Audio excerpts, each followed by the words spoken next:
word for God is Elohim, which is sometimes abbreviated El, E-L. You ever heard of where the neighborhood will say El? They don't even know what they're saying. Come on. They don't even know what it means when they say El. The word Jah is the word for Jehovah. Okay, we're learning something this morning. Elijah's name contains the words for God, Jehovah.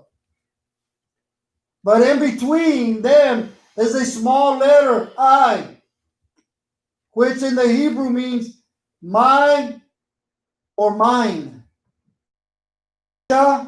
Elijah name means my God is Jehovah. Oh, you're not with me today. Come on. We are told very little about Elijah. He is referred only as Elijah the Tishbite.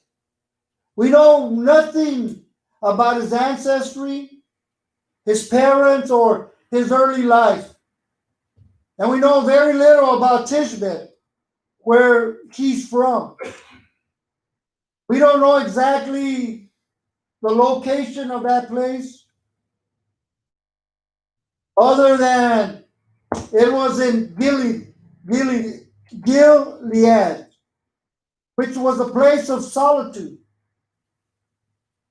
rocky, isolated, rugged place, not a city of sophistication. Elijah had no experience in the court protocol and no formal training to be a prophet as we know. So we're going to get a lot from Elijah today. Because he relates to you and I in more ways than you think of.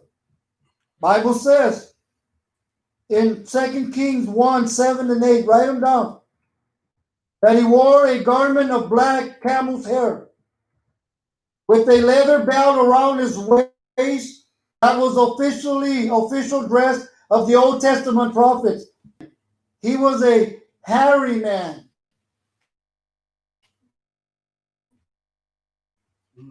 And girded with a girdle of leather about his loins or his waist.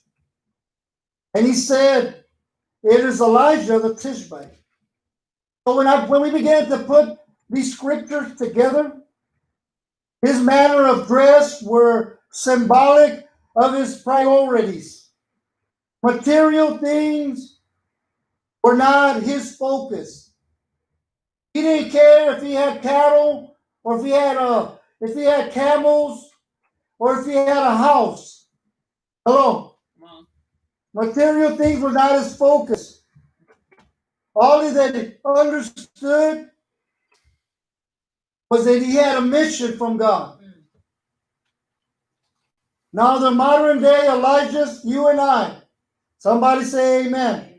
Amen. Like this prophet, the Elijah that God is raising up, this world that we're living in our city here, even in our state in California, will not rely on their ancestry. They don't care where you come from. God don't care where we come from. He don't care who your parents were.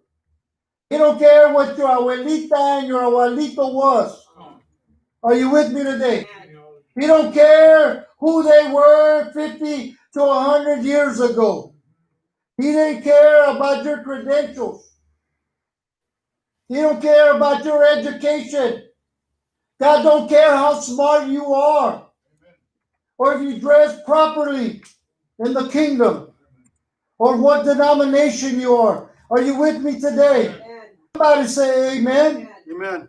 They might not have a formal ministry training. You might not go to college. You might not go to college and get a degree on religion. Hello? You're not to be focused on material house. God don't care